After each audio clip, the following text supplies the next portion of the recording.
man is taking his quest for a kidney to the airwaves. And while his ad campaign could change his life, it could also benefit others like him who are facing a long wait for a transplant. Rao Gurijala is 1 in 100,000. That's how many Americans are waiting for a donor kidney. And Rao is spreading the word in his quest for a donor. Rao's gift of life. If you needed a life-saving organ like Rao needs a kidney, what would you do? Put an ad on the radio? That's where Rao is currently in his quest for a life-saving kidney transplant. Rao spent $1,000 for the ads now running on Fickle 93.3 radio in Rochester. Not every kidney patient has the means to advertise.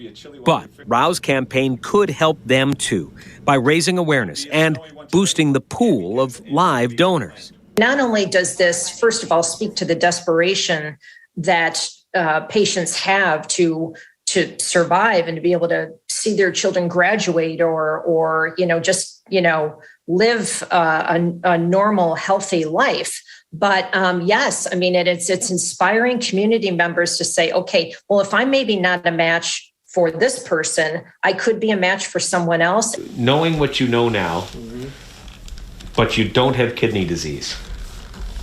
Are you a donor? Yes, most definitely. Rao's chronic kidney disease is related to his diabetes. He's on dialysis at home for about 10 hours per day.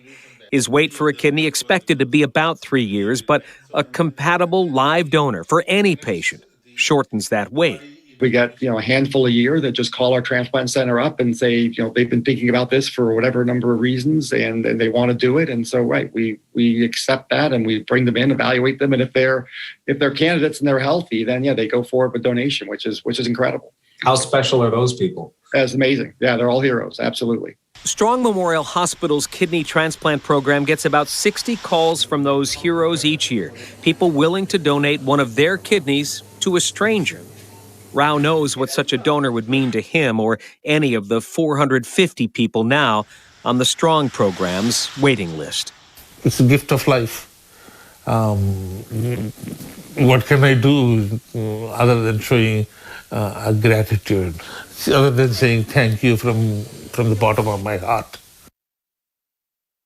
We have put links to more information about becoming a living kidney donor, perhaps to Rao or to someone else on the list on 13wham.com. The process includes the medical testing for compatibility and counseling for the would-be donor as well, so they understand what they're getting into and they can change their mind right up until the final second. His actions sure do speak to the need, though. They really do. He got the idea from a man in Erie, Pennsylvania, put up a billboard, got a kidney as a result. Now, it's possible someone could die and donate a kidney as well. But this is a way to, to move the process along for a whole bunch of people. Fight to stay open. COVID cases may be declining, but daycare centers are now facing increasing challenges. A lot of our staff are sick, a lot of our children are sick, a lot of their families are sick, and everyone's not sure how to navigate it at this point where everyone has so much COVID fatigue. One daycare director says the last 4 weeks have been the hardest of the entire pandemic. Good evening, I'm Jenny Ryan. And I'm Doug Embledge. COVID is impacting daycare staff members, children, and their families, many of whom have to keep their child home at a moment's notice. As 13 Wham's Carla Rogner found out, these essential businesses are doing everything feasible to stay open. Yeah, daycare workers are asking for patience and understanding from families between staffing issues and having to quarantine entire classrooms. It hasn't been easy for them to keep their doors open. At Pinnacle Lutheran Church Daycare, Executive Director Sarah Cole says the last few weeks have brought the most challenges since COVID-19 first emerged. 2 weeks ago, I said to myself, how am I going to continue to do this? You're pushing these women to the brink of caring for all these children, and then there's sick children, and there's frustrated parents, and there's frustrated staff. It's really taken a toll on the industry. COVID keeping staff and kids at home, sometimes having to close entire classrooms. It has been my goal since day one to stay open, and I will do whatever I can to stay open. So that has included these last 3 weeks, many of my staff working 10 to 12-hour days to make up for the staff that haven't been able to be here. Children under 2 are facing the strictest quarantine requirements. Because they cannot wear masks, every COVID exposure means 10 days at home. It's the absolute worst part of my job to call a parent and say, you can't bring your kid for 5 or 10 days, and hearing that panic in their voice. There are similar challenges at Falone's Funtime Center. A child, gets COVID or a staff member gets COVID in that classroom, even though that the staff is wearing a mask, and the infants are not, we have to quarantine and close down the whole entire room. But the facilities are hanging on, knowing their families are counting on them. Just trying to do what we're supposed to do and follow those guidelines to protect everyone and keep everyone healthy and safe. We are bound by these rules that we get passed down from the Office of Children and Family Services, and we're just doing our best to keep, in this case, 150 children safe every day.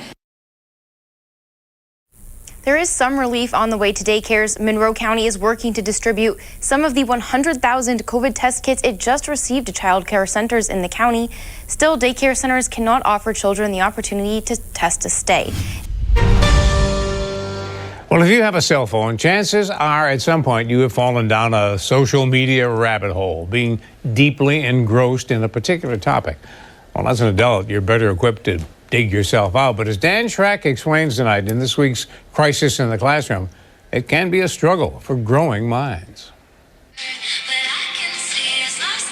From Reels to TikTok and everything in between, teens are turning to social media now more than ever. Social media can be fun and creative, especially for teens, but it can take a toll because there are a lot of pressures that teens are finding to keep up. Jasmine Hood Miller, Director of Family and Community Engagement with Common Sense Media, says on average, teens spend 8 hours a day staring at screens. That's a combination of multitasking, that's their phone, that's tablets, that's gaming, that's all of these things that they're doing. But that idle time can lead to digital drama and real-world issues. For kids, social media can be very challenging.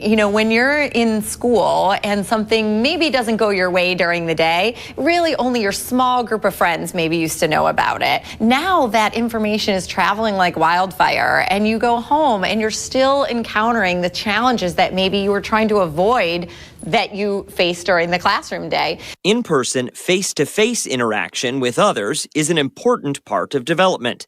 And for young minds, Susan Starrin says spending too much time on social media can have lasting effects. They judge themselves very harshly, and social media is a huge measuring stick for that.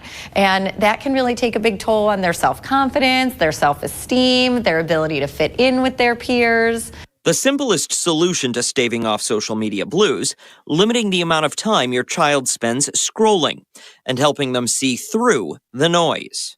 Social media doesn't point out the negatives, right? You don't see the background, the backstory of what's really happening. It's just the best day, the best outfit, the best scenario. Hood Miller suggests parents keep an open line of communication, asking a child who they follow and how that person's posts make them feel. And this goes both ways. It's no different for us as adults. Setting a social media example you'd like them to follow.